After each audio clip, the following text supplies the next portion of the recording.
Hello friends, स्वागत है आपका आज की इंटरेस्टिंग रिएक्शन वीडियो में।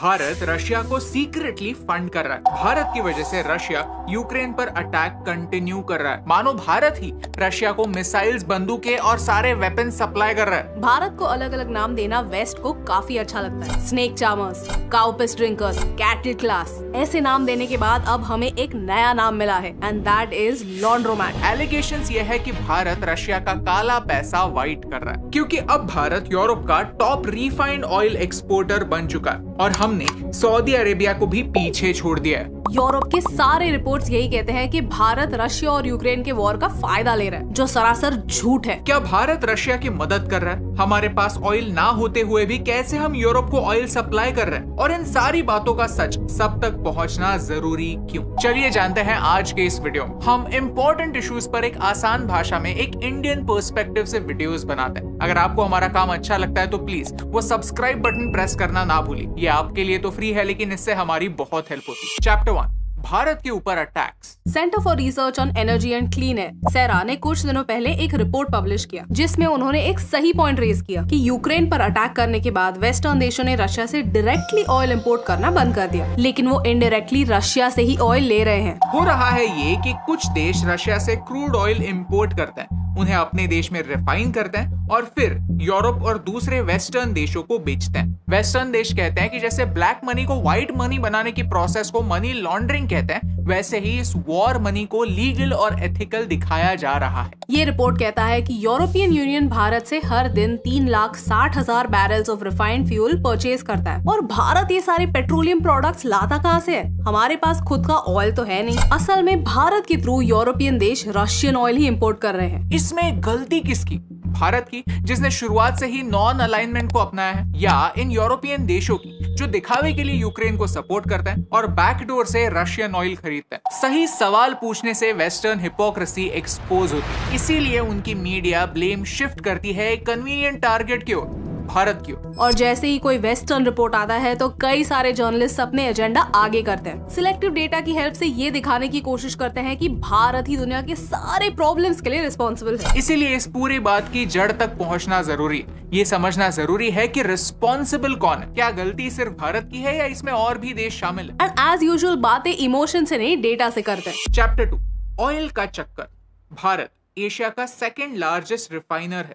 रिफाइनरीज एक कैपिटल इंटेंसिव बिजनेस है, यानी यहाँ बड़ा बड़ा इंफ्रास्ट्रक्चर खड़ा करना पड़ता है, पैसे लगते हैं। ये रिफाइनरी स्टेट ओन्ड यानी सरकारी हो सकती हैं, प्राइवेट हो सकती हैं, या सिर्फ सरकार और प्राइवेट प्लेयर्स इनमें पार्टनरशिप यानी एक जॉइंट वेंचर हो सकती है। भारत के पास खुद का ऑयल नहीं है, लेकिन फिर भी पेट्रोलियम एक्सपोर्ट्स भारत के एक्सपोर्ट्स का 12.9% हिस्सा है। लेकिन क्या ये नंबर रशिया के वॉर के वजह से बढ़ा है? बिल्कुल नहीं। क्या हम वॉर का इस्तेमाल प्रॉफिट कमाने के लिए कर रहे हैं? The answer is no. 2021 में top exporters of refined petroleum products की लिस्ट देखे तो भारत 3rd नंबर पर आता है। होता यह है कि हम जिन देशों में नेचुरली ऑयल है उनसे क्रूड ऑयल इंपोर्ट करते हैं, फिर उनसे पेट्रोलियम प्रोडक्ट्स जैसे पेट्रोल, डीजल बनाते हैं और फिर उसे यूज करते हैं, और जो थोड़ा बहुत एक्सेस बच जाता है उसे हम एक्सपोर्ट करते हैं। ये भारत के लिए वाइटल फॉरेन एक्सचेंज कमाता है। जहां पूरी दुनिया की कई सारी इकोनॉमीज फेल हो रही है, फॉरेन एक्सचेंज काफी इंपॉर्टेंट है, और जो कैपेसिटी भारत में लोकली यूज नहीं होती,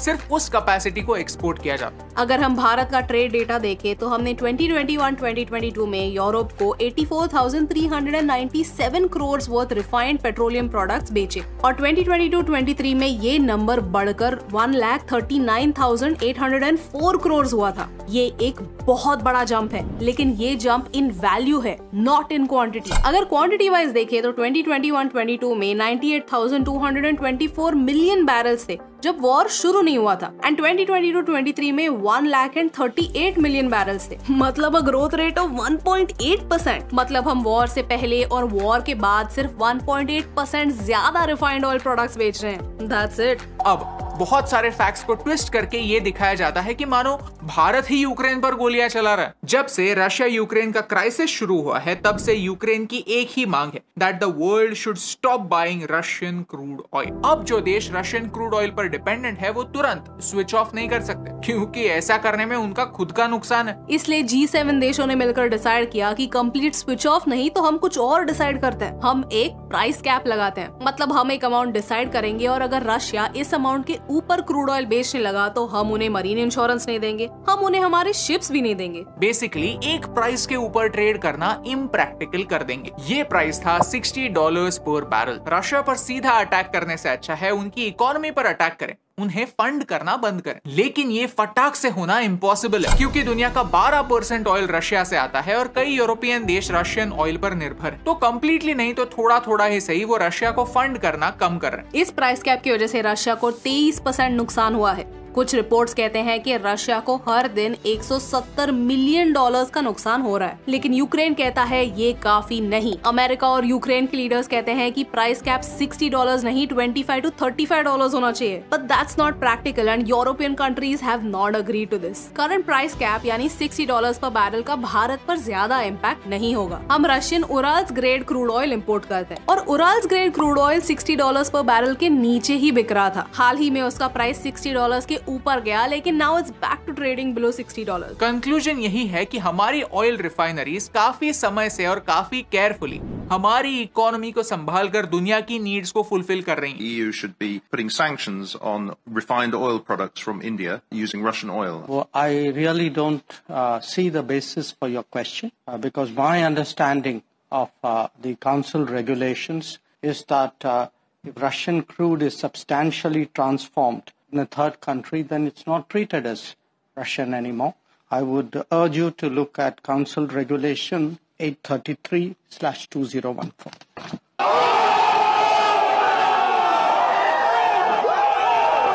चैप्टर 3 रशिया की आइडिया। भारत तो है डिप्लोमेटिक, लेकिन रशिया एक्चुअल में एक वॉर लड़ रहा है। उनका इंटरेस्ट किसी भी रूल को फॉलो करने में है ही नहीं। इनफैक्ट उनका तो काम ही ये है कि रूल्स और रिस्ट्रिक्शन से बचकर निकले, और इसके लिए वो अलग अलग तरीके इस्तेमाल कर रहे हैं। फॉर एग्जाम्पल, गतिक नाम की एक कंपनी है जो मुंबई में खोली गई है। फाइनेंशियल टाइम्स ये क्लेम करता है कि पिछले 1 साल में इस कंपनी ने 61 पुराने टैंकर्स खरीदे और फिर उन्हें रशियन ऑयल ट्रांसपोर्ट करने के काम में लगा दिया। वेस्टर्न एक्सपर्ट्स मानते हैं कि इस कंपनी को रशियन ऑयल जायंट रोसनेफ्ट ने शुरू किया और टैंकर परचेज फंड की। इस कंपनी की वेबसाइट अंडर कंस्ट्रक्शन है, रजिस्ट्रार और कंपनीज में इसके कोई रिकॉर्ड नहीं है।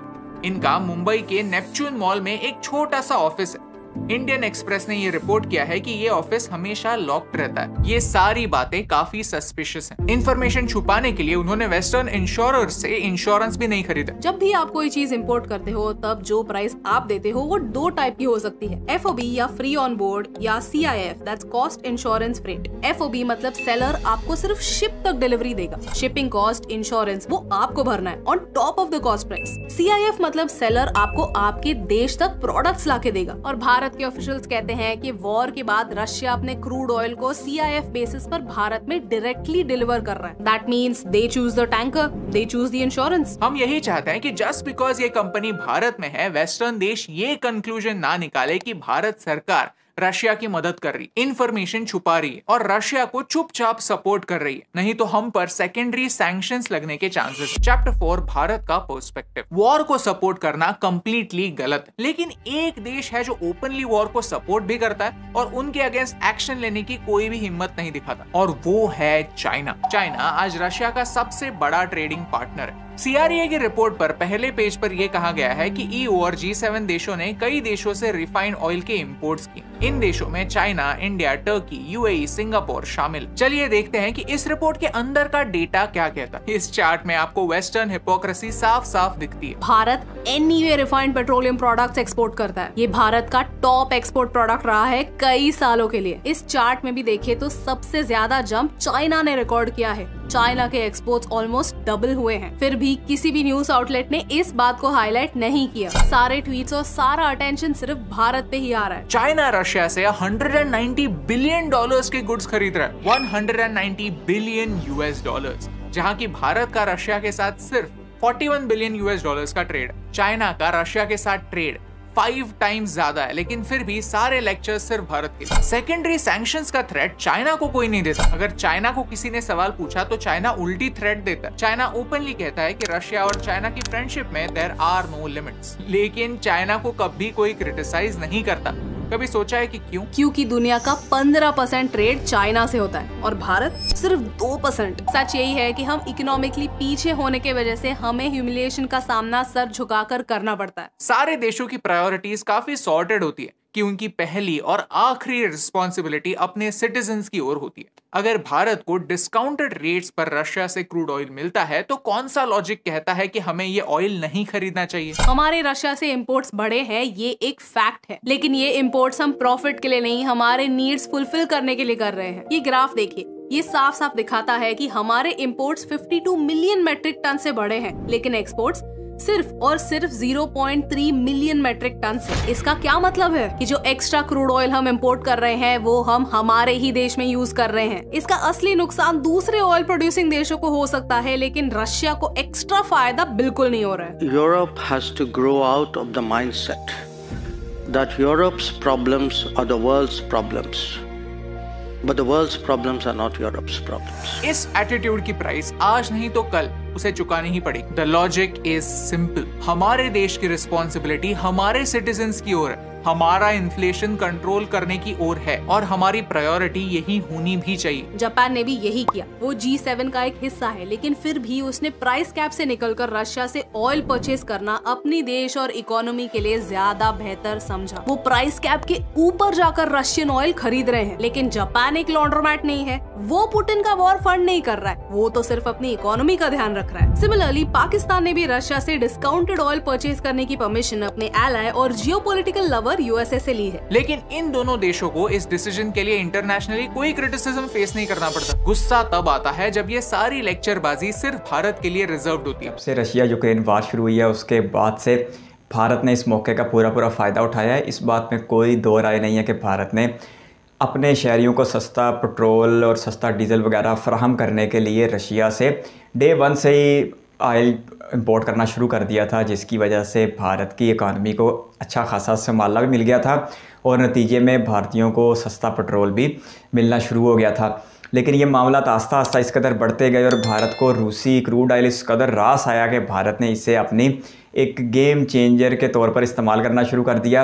और आज ये दिन आ चुका है कि भारत यूरोपीय यूनियन को अरब मालिक से सऊदी अरब से भी ज़्यादा ऑयल एक्सपोर्ट कर रहा है। इसी वजह से यूरोप में अब ये बातें सुनाई देने लगी हैं कि भारत इनडायरेक्ट रशिया को ऐसा सपोर्ट कर रहा है जो इस वार के ऊपर स्टेबल रहने के लिए ज़रूरी है, क्योंकि यूरोपीय यूनियन ने अटैक के साथ ही पूरी दुनिया में शोर मचाना शुरू कर दिया कि रूसी तेल का और गैस का बाइकाट किया जाए। लेकिन मुझे उस वक़्त भारत के वज़ीर ख़ाज़ा जयशंकर की एक बात आज भी याद पड़ती है, जब उनसे एक सहाफ़ी ने सवाल किया था कि भारत रूस से सस्ता तेल क्यों ख़रीद रहा है, तो उस वक्त उन्होंने जवाब दिया था, जंग के शुरू के दिनों की बातें हैं, उस वक्त उन्होंने जवाब दिया था कि हमारे से ज़्यादा तेल और गैस तो आज के दिन तक भी यूरोपीय यूनियन रूस से ख़रीद रहा है। तो ये एक ऐसा मौका था जिसमें भारत की पॉलिसी दुनिया के ऊपर वाज़ेह हो गई थी कि भारत किसी सूरत में भी अमेरिका के या यूरोपीय यूनियन के दबाव में आके रूस से अपने मतलब का सस्ता तेल ख़रीदना बंद नहीं करेगा। और भारत ने इसमें डे बाई डे बहुत ज़्यादा इजाफा भी करना शुरू कर दिया,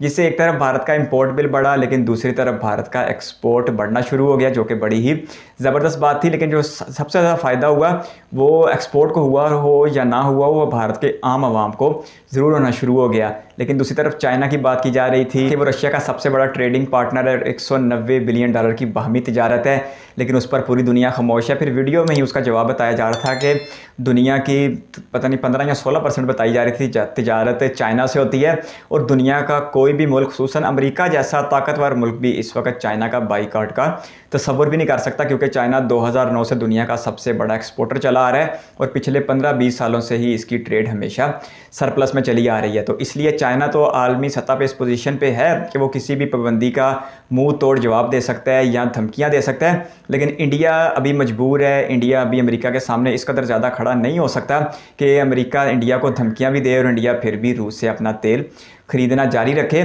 तो इसका हल इंडिया ने ये निकाला है कि उसने एक तरफ अमेरिका को भी मुतमईन करने की कोशिश की है और दूसरी तरफ रूस से मुसलसल तेल खरीदने का सिलसिला भी जारी रखा हुआ है, जो कि ठीक है, हर मुल्क का अपना अपना हक है। अमेरिका दुनिया का एक ऐसा मुल्क बनता जा रहा है जिसमें अब वो दमखम नहीं जो आज से 20-30 साल पहले देखने को मिलता था। तो इसी वजह से अब अमेरिकी पाबंदियों पे और अमेरिकी पाबंदियों की धमकियों पे वो क़यामत बर्पा नहीं होती जो कभी हो जाया करती थी। और अमेरिका ने कहा था कि वो रूस पे पाबंदियाँ लगाएगा तो उसके लिए यूक्रेन वार लड़ना मुश्किल हो जाएगी, लेकिन आज तकरीबन 1.25 साल के बाद भी रूस इस वार के ऊपर फंसा हुआ है। लेकिन इस वार ने दुनिया में बहुत ज़्यादा असरात छोड़े हैं, खुसूसन महंगाई की सूरत में जो एक तूफ़ान आया है पूरी दुनिया में, उसमें रूस यूक्रेन वार का एक अच्छा खासा हिस्सा भी है। यूरोप महंगाई की बदतरीन सतह देख रहा है क्योंकि उसको जो एक सस्ती गैस और सस्ता पेट्रोल मुयसर आ जाता था रूस से, अब उसके ऊपर बड़ा सा कट लगा हुआ है। अब पाकिस्तान की भी बात की जा रही थी कि पाकिस्तान भी रूस से सस्ता तेल खरीद रहा है और जून के पहले या दूसरे हफ्ते में पहले बहरी जहाज़ पाकिस्तान में पहुंच जाएंगे, उसके बाद इन्हें रिफ़ाइन किया जाएगा और फिर ये मार्केट में अवेलेबल होना शुरू हो जाएगा। लेकिन पाकिस्तान के अवाम को इसका फौरी फ़ायदा होता हुआ नज़र नहीं आ रहा, क्योंकि कल परसों जो पेट्रोलियम के वज़ीर हैं मुसद्दक मलिक साहब, उन्होंने कहा था कि सिर्फ इस एक कारकों के आने से और इनके रिफ़ाइन होकर मार्केट में आने से कोई कीमतों में ज़्यादा फ़र्क नहीं आने वाला, जब तक कि एक रूटीन के साथ मुसलसल रूसी तेल पाकिस्तान में ना आता रहे और मुसलसल रिफ़ाइन ना होता रहे। जब ये रेगुलर आना शुरू हो गया तो फिर पेट्रोलियम मसनूआत की कीमतों में कमी का इम्कान है, लेकिन अगले 1-2 माह तक भी ऐसी कोई सूरत हाल नज़र नहीं आ रही। तो देखते हैं कि इंडिया की जितना फ़ायदा पाकिस्तानी अवाम के नसीब में है या नहीं है, लेकिन भारत को बहरहाल पाकिस्तान की निस्बत अपनी बड़ी इकानमी का और दुनिया में अपनी बेहतर पोजीशन का एक फ़ायदा ये हुआ कि वो रूस से तेल लेने के बावजूद भी अमेरिकी पाबंदियों से भी बच गया और यूरोपीय यूनियन के साथ भी उसके तल्लुकात ख़राब नहीं हुए, तो कि एक बड़ी ज़बरदस्त बात है। और भारत जितना मुआशी तौर पर मजबूत होता जाएगा दुनिया के ऊपर, उसकी पोजीशन उतनी ज़्यादा मुस्तहकम भी होती जाएगी। चाइना जिसकी आज सबसे बड़ी मिसाल भी है, कभी अमेरिका इसकी सबसे बड़ी मिसाल था, आज के दिन तक भी अमेरिकी डॉलर ही पूरी दुनिया में तजारत का सबसे बड़ा ज़रिया है। चाइना कोशिश तो बहुत कर रहा है युआन को आलमी करेंसी बनाने की, देखते हैं वो उसमें कब कामयाब होता है। लेकिन कुछ जो छोटे ममालिक हैं वो कोशिश कर रहे हैं कि वो भारतीय रुपए में भी तजारत कर सके। तो इसमें तो कोई शक नहीं कि भारतीय इकानमी का मुस्तकबिल बेहतर है, लेकिन अभी ये बेहतरी इतनी ज़्यादा नहीं है कि भारत एक तरफ अमेरिका से टक्कर लेके रूस के साथ ऐसे खड़ा हो जाए जैसे आज चाइना खड़ा हुआ है। तो देखते हैं आने वाले वक्त में भारत क्या क्या फ़ैसले लेता है। लेकिन आज तक जो भारत का पिछले 1.25 साल से रूसी तेल पर इन्हिसार बढ़ी जा रहा है, तो उसका जहाँ एक तरफ रूस को फ़ायदा हो रहा है, दूसरी तरफ भारत को उसका फ़ायदा ज़्यादा हो रहा है, खुसूसन भारतीय अवाम को, जो कि बड़ी अच्छी बात है। और हर मुल्क को अपने फ़ैसले खुद ही करने चाहिए। और जियो पॉलिटिक्स में वैसे भी कोई परमानेंट दोस्त परमानेंट दुश्मन नहीं होता। आज जो इंडिया और चाइना के दरमियान तल्लुकात की कशीदगी है, लेकिन उसके बावजूद इन दोनों की तिजारत 125 बिलियन डॉलर से भी ज़्यादा हुई पड़ी है। दुनिया अब समझदार होती जा रही है। ममालिक अपनी लड़ाई को कारोबार में बिल्कुल भी नहीं आने देते। वो कहते हैं कारोबार चलता रहेगा, मुल्क के आपस में तल्लुकात जितने ही कशीदा रहें। और ये बड़ी अच्छी बात है। अब ऐसा मामला तो है नहीं, दुनिया ग्लोबल विलेज और ऐसा मामला तो है नहीं कि दुनिया का एक बड़ा मुल्क पूरी दुनिया से काट ऑफ हो जाए। बाकी मैं डे 1 से ही भारत की इस पॉलिसी की तारीफ़ करता हूँ कि उसने किसी हद तक अमेरिका और यूरोपीय यूनियन का दबाव बर्दाश्त करते हुए रूस से सस्ता तेल खरीद के अपने अवाम को सस्ता तेल मुहैया किया। आपकी कीमत का शुक्रिया। इस वीडियो में यहाँ तक बनने के लिए बहुत सारा धन्यवाद। चैनल पर फर्स्ट टाइम तो सब्सक्राइब करते, बेल आइकन प्रेस कर दें। बहुत जल्द एक और इंटरेस्टिंग रिएक्शन वीडियो के साथ मिलेंगे, तब तक के लिए अपना बहुत सारा ख्याल रखिएगा। Bye bye.